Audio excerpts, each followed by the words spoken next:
over a brief introduction of the component parts and the different types of hormones and just the basics of the endocrine system, which is a series of organs and glands associated with hormones designed to maintain homeostasis in the body.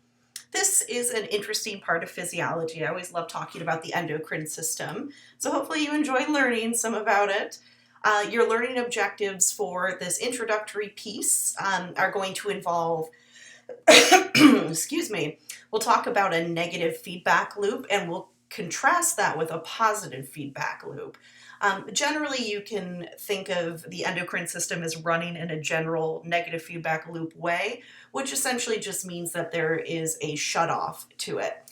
That's different than a positive feedback loop where something happens and it increases the activity of that physiologic process. There's not very many of those in the body. Pretty much everything else will be negative feedback. And then we start to introduce the various glands that we'll go and have subtopic conversations about in the subsequent lectures. So there are a huge number of endocrine glands throughout the body. We're going to go through the main organs of endocrine function.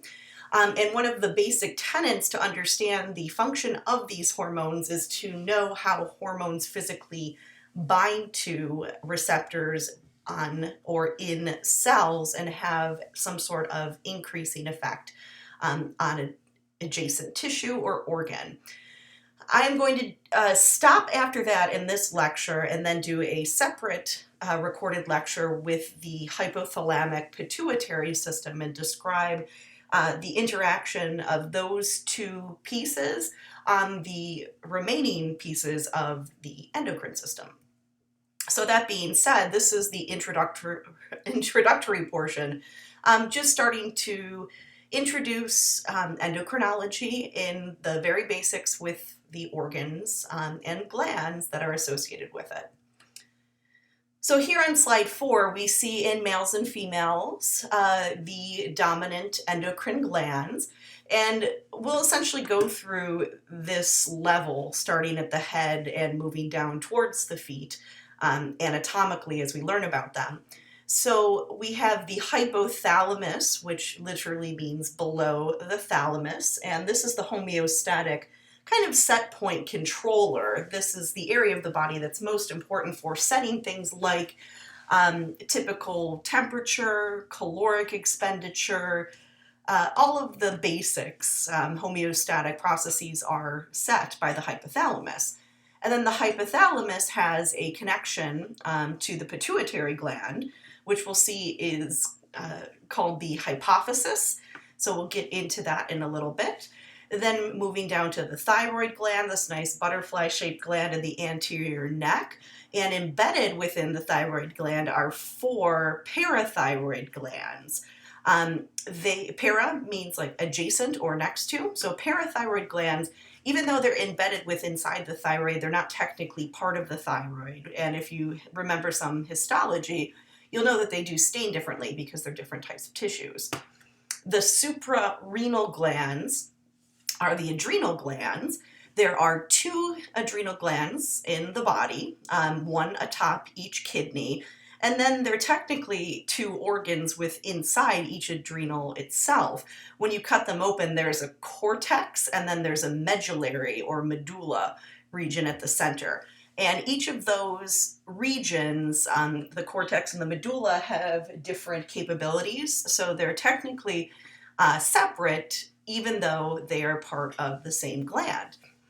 The pancreas we went over in pretty deep detail when we were in the GI chapter, and we basically mentioned its exocrine function, whereby acinar cells secreted different products and they went through a duct and were delivered into the GI tract. In the endocrine function of the pancreas, products are going to be made and then brought to the bloodstream so they can have general effects on things we call glycemia, or the level of glucose in the blood.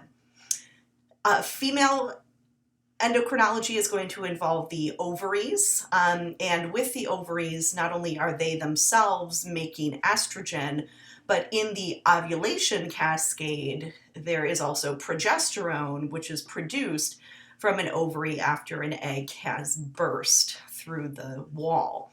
In males, there is the testes, which will be responsible for making testosterone, which is then going to be modified in different sites in the body, including the fat cells, which will turn it into estradiol, a form of circulating estrogen, and the prostate, which modifies testosterone into DHT, dihydrotestosterone.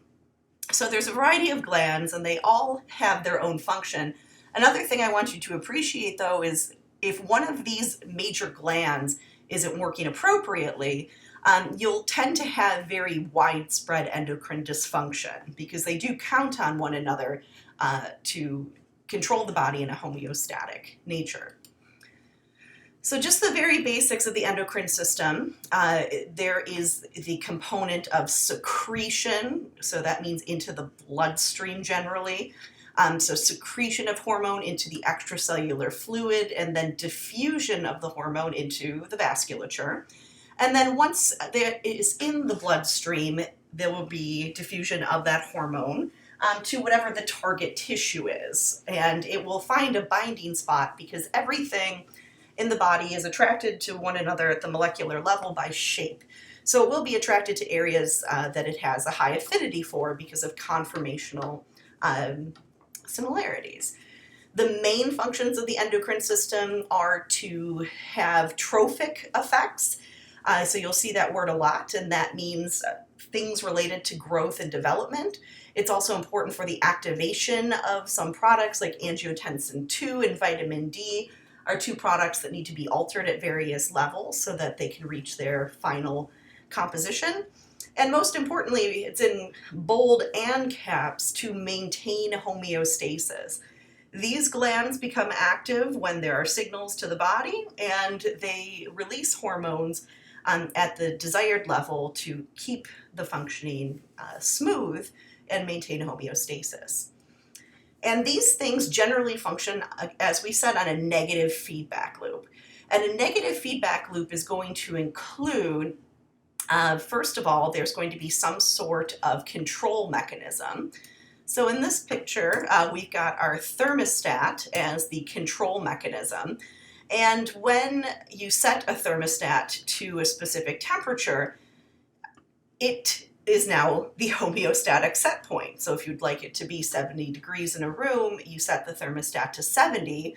If it's very cold in the room, then that means the heat's going to kick on. And then we'll have the fuel tank supplying an energy source to the furnace, which will put out heat. And that heat, the specific temperature once it's reached, that set point is going to signal to the thermostat itself so that the heat doesn't maintain its rising point. So when you set the thermostat to 70, once 70 is reached, then we don't need any other action. So that means there's some sort of shut-off. So that's what's important about negative feedback. There's an alteration, it's too hot or too cold. That's going to cause an output effect, and that output effect occurs until the desired set point is reached, and then the process ends. There's not too much heat or too much air conditioning. It works just perfectly when everything is in total functionality. So if we look at putting some terms into that, we said these systems are engaged to encourage homeostasis. So if there's some sort of imbalance in homeostasis, so if something becomes increased or decreased, that's going to be an acceptable stimuli to change the activity of something in the body. So maybe it's your temperature that's off, maybe it is maybe you've been fasting, so that's going to have your caloric need shifted. So those changes, the imbalance is detected by some sort of receptor in the body. So maybe it's a chemical change, maybe it's a osmolarity change or osmolality change.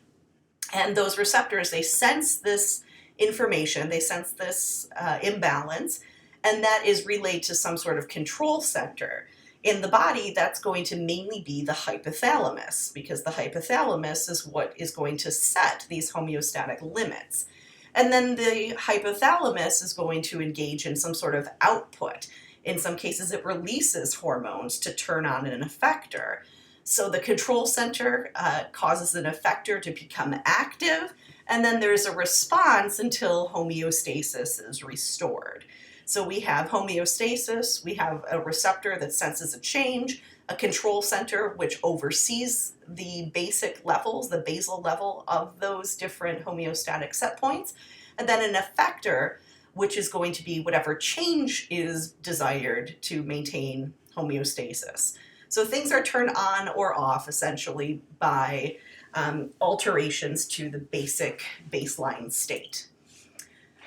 So to give you an example of this, there's two types of feedback loops that we'll talk about frequently. There's some pretty simple ones, we call them physiologic feedback loops.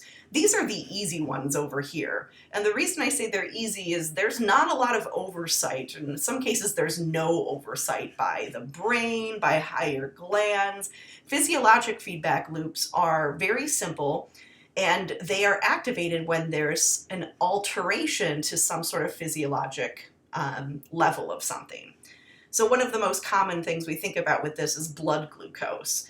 So when blood sugar gets high, there's insulin release, and that insulin traffics glucose into the cells that need them. So we've got insulin, and then it goes and causes trafficking of glucose into cells. There's an effect of the glycemia going down, and then insulin production is shut off once normal blood glucose levels are maintained, once we get back to the typical set point.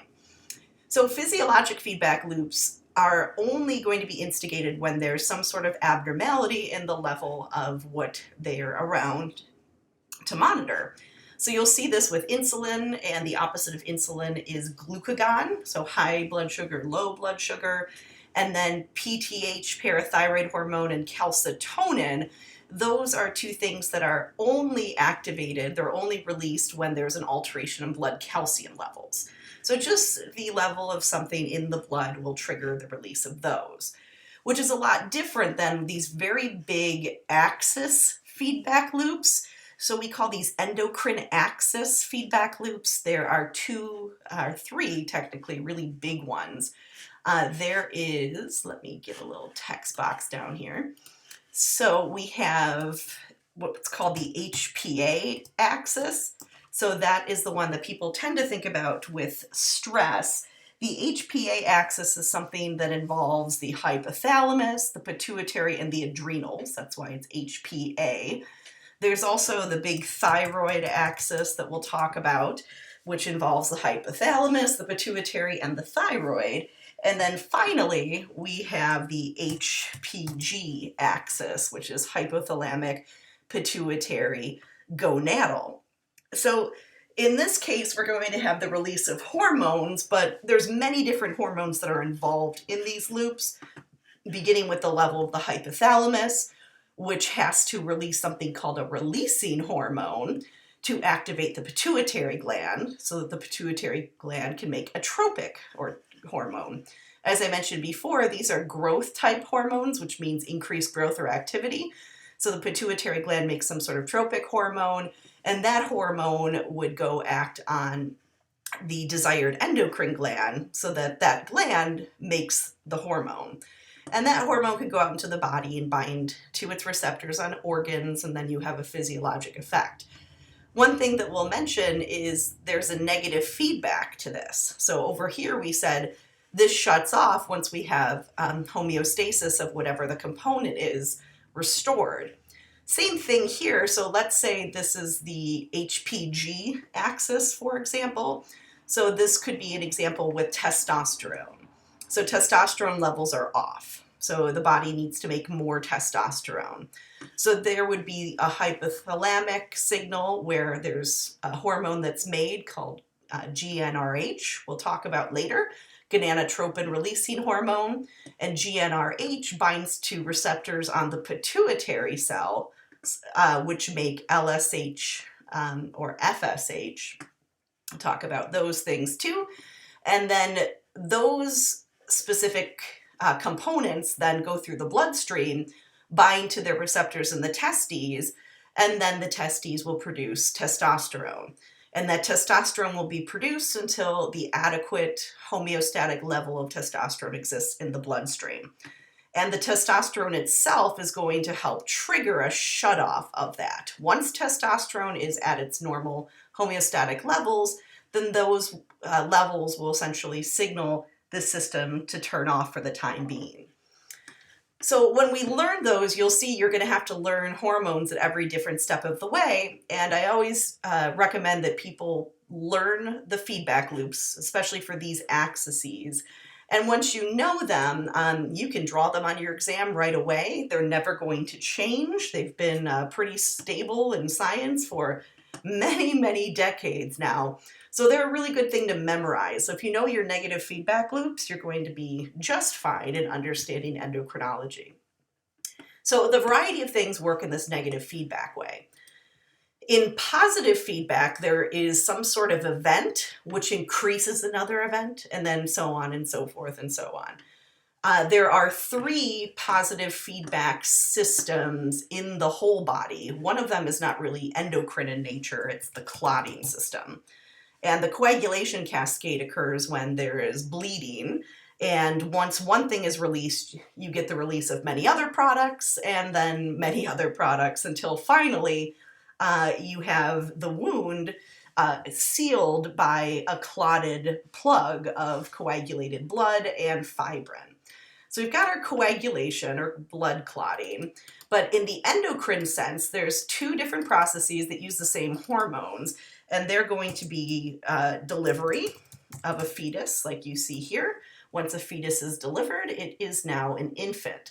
So delivery of a fetus, and then the other one using oxytocin is a positive feedback way is nursing or breastfeeding.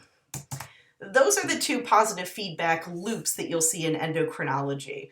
And this is an example of positive feedback in delivery. So the first thing that happens when somebody is going into labor is they get contractions. That's usually the sign that labor is starting. And a contraction is just the uterine muscle contracting so that the fetus moves further down in the sac, essentially, in the uterus. And then the fetal head puts pressure on the cervix. The more pressure there is on the cervix, the more stimulation there is for the cervix to send information about how much pressure is being exerted against it to encourage the brain to secrete oxytocin. So it comes from the pituitary gland. That oxytocin goes through the bloodstream, which makes these contractions stronger and stronger. So the stronger the contraction, the more the fetus's head goes down, the stronger the interaction with the cervix, more stimulation, more oxytocin. So this eventually ends when the fetus is delivered. That's how the end is signaled. With nursing, we'll talk about that. This is something that's instigated once there's a suckling response, and it ends once the suckling response stops. But it involves receptors in the body sensing that there is pressure either on the nipple or on the cervix, and then the brain in response to that making oxytocin. There's muscular contraction, and that occurs until the stimuli is removed. All right, so everything else besides delivery and breastfeeding right now in the endocrine chapter is going to involve negative feedback. Those are your 2 examples of positive feedback. One thing happens and then everything is increased and keeps increasing until the stimuli is removed. Okay, so going through also the basics, you have to understand the different types of hormones. And there's a few different families, and on the next slide is a table so that you can look at them and memorize them. And the way that we put them into different categories is by essentially how they're made, how they're stored, how they're released, how they're transported, how long they last in the body, and what their cellular mechanisms are. So the ones that we'll go through, there are peptide hormones, also called protein hormones, but you guys know that peptide bonds make up proteins eventually. And then we have tyrosine derivatives. That involves the family of catecholamines and also indolamines. We'll go through those. There's the iodothyronines, which involve the thyroid hormones, which use iodine in their manufacturing process. And then we have the steroid hormones. So there's these different families, and they differ by a lot of different ways. And we're going to learn that very quickly. All right, so now we've got our protein hormones, our steroid hormones, and they split these into the tyrosine derivatives. We're just calling them our amine groups. All right, so amine groups, again, catecholamines or indolamines, they're made from dietary residues of tyrosine or tryptophan. Soluble means dissolvable in. Yes, they are soluble. Their receptors are outside of the cells. They are stored. They can be stored in cells. They can be stored in neurons. And the indolamines include melatonin and serotonin, where the catecholamines are epinephrine, norepinephrine, and dopamine. All right, peptide or protein hormones, they're made out of peptides. They are soluble. Their receptors are outside of the cell. Protein hormones can be stored, and they can also not be stable in stomach acid. That's the reason I have this little needle here. When somebody needs to take insulin, they take it via injection. Protein hormones are not stable in the stomach acid.